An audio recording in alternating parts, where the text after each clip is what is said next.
Colin Sullivan from Hudsonville High School. Mary Ann French from Michigan Department of Education. Mark Raffler from Kent ISD, right here in Kent County. Barbara Thomas, your facilitator again. I'm Lyndon Elkins. I'm Emma Alston. And I'm Lillian Scheidler. All right. Well, thank you. So we are doing Unit 2. So I will read the question and then you can begin whenever you're ready. So how is the Constitution designed to limit government power to protect individual rights while promoting the common good? And why did the Federalists and Anti-Federalists disagree on whether the Constitution sufficiently protected individual rights and promoted the common good? What examples, historical and current, might illustrate these tensions? And what responsibilities might citizens have for seeing that individual rights are protected and the common good is promoted? While writing the Constitution, the framers acknowledged the importance of maintaining a coexistence between order and liberty. They had witnessed the harmful impacts of absolute rule under Britain and thoroughly understood how imperative it was to establish a system that kept tyranny at bay. This meant establishing an outline for the nation that would protect the rights of the people as well as the common good. However, the delegates had conflicting views on how to achieve this goal. Ultimately, the framers negotiated a distribution of power among the governing body for a new nation, the legislative, executive, and judicial power, to divide the responsibilities of running a country and grant each branch the ability to check the other.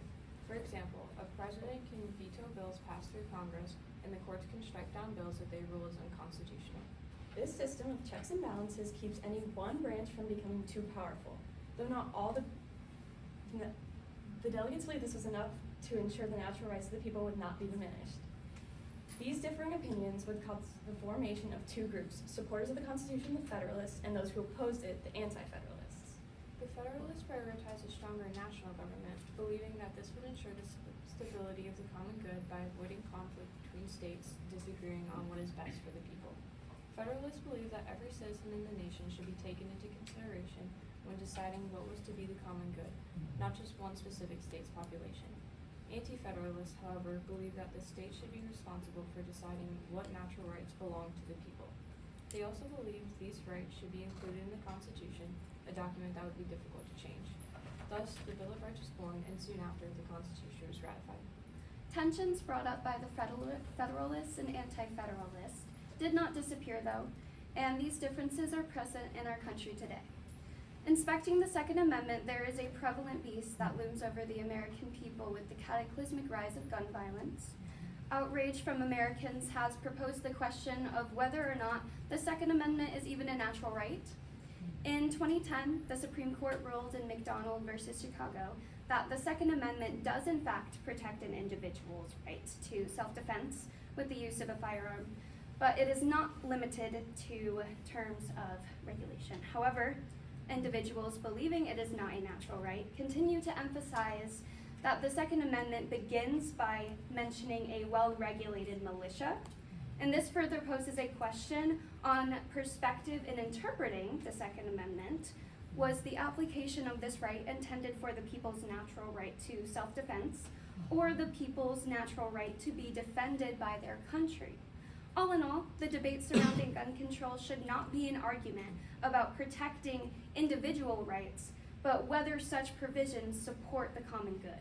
And such an argument should be if the Second Amendment has been as detrimental as it has been beneficial. Despite the government's responsibility to respect the rights of the people, it is equally important for the people to maintain their personal duties which protect their rights and promote the common good. Citizens must have civic virtue when voting for things that promote the common good and not just only appeal to their personal preferences. As citizens, our central ability to control the government is to vote and elect good representatives that will focus on what is best for all the people they represent. Similarly, advocating and persuading others to vote for things that promote the common good is an additional method to secure our natural rights as the people of the United States. Currently, some people do not believe the common good is being upheld, so they are protesting as a way to let the government know change is needed. Specifically, the No Kings protests are going on. People are bringing to light their opinions on our current Trump administration and how they feel he is not promoting the common good.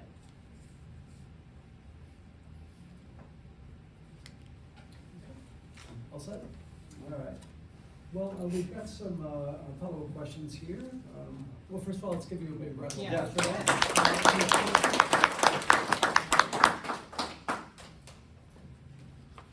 All right. So basically, I want to talk about this idea of factions, okay? Because that was a big kind of fault line between the Federalists and the Anti-Federalists. And so, how would you define a faction? And then, are there contemporary examples of factions that exist today? And if so, what would they be? And is the existence of majority factions an issue that we still need to address? The first thing that comes to mind when I think of factions, groups that have these similar beliefs and these similar goals, I immediately think of Democratic and Republican Party, the partisanship that we see today. In America, I think it's very prevalent, and that definitely plays into it, I would say. I think it's really big that our factions are so divided, and Republican and Democratic, that even if a Republican their beliefs may not align with a Republican candidate, that they might still vote for them, and so those factions are just really infused into our society. And I think it does tie into the idea of classical republicanism and that having that integrity of thinking more about what's good for the whole rather than your individual beliefs there. The first thing I think of with partisanship is if we were automatically voting with our party, what if the other candidate was the better choice and we're blind to that? So I think that really ties into that classical republicanism there, for sure.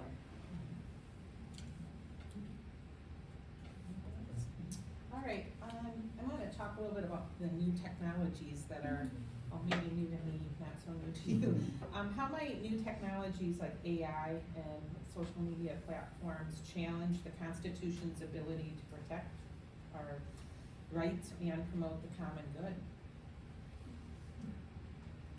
Obviously, misinformation is really common with all this new social media, and I just feel like a lot of our news can be fake, considering that people are so divided, and if their leader or their representative believes something, then they're automatically going to believe it, or if someone that they agree with politically says something, they're just going to believe it, and they aren't going to stay true to themselves.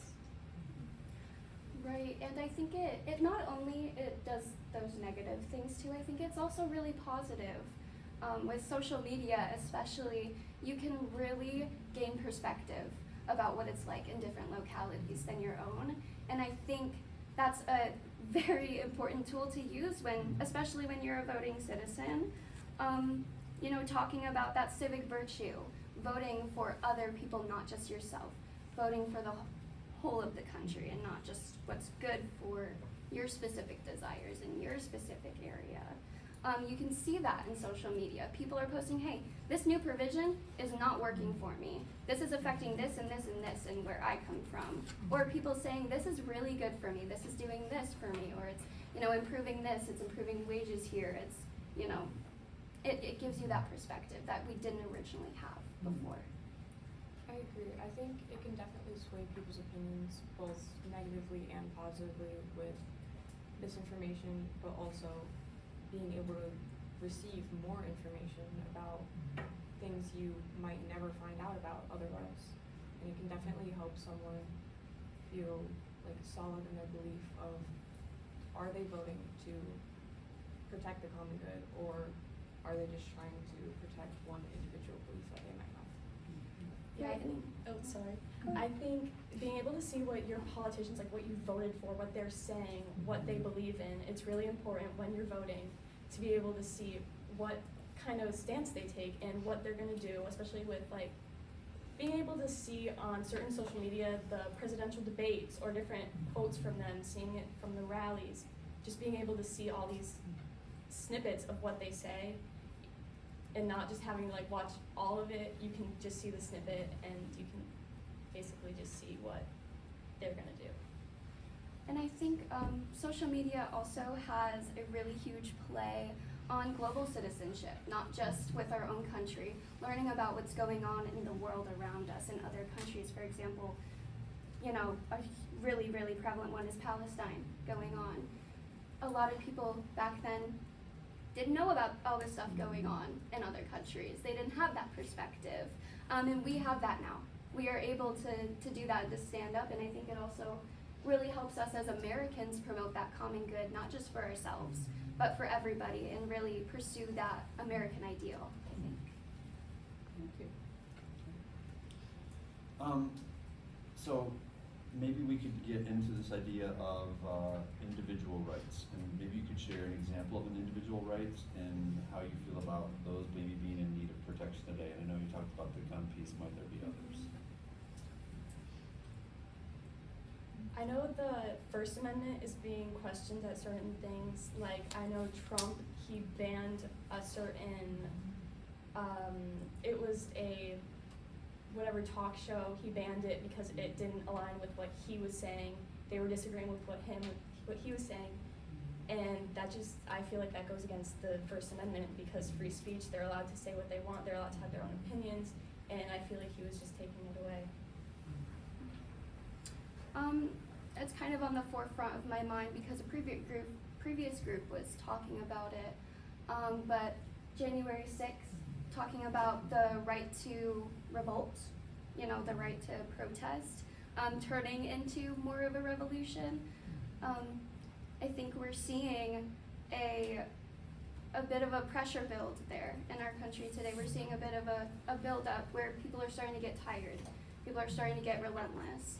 And I think we're gonna see people exercising that more, not just with these No Kings protests, but the ones that I think are coming in the future. So it's interesting, so would, the sentiment that you're expressing about just people being frustrated with government, the government isn't working for them, and so they only, this is their one thing they can do. Is that a reflection of an anti-federalist perspective or a federalist perspective on government? I really think it goes both ways. I do too. I think the anti-federalist point of view could be really prevalent because they believe that the government shouldn't be as strong, and I know a lot of people aren't happy with the executive branch becoming more powerful and influencing the legislative branch, and I think the anti-federalists wouldn't have liked that, and I know a lot of people right now aren't really in favor of it. Yeah, it was really important to them to make sure that we have our individual rights protected and that we are able to keep them solid and with no sort of wiggle room, I guess. And I guess that is starting to happen in some ways.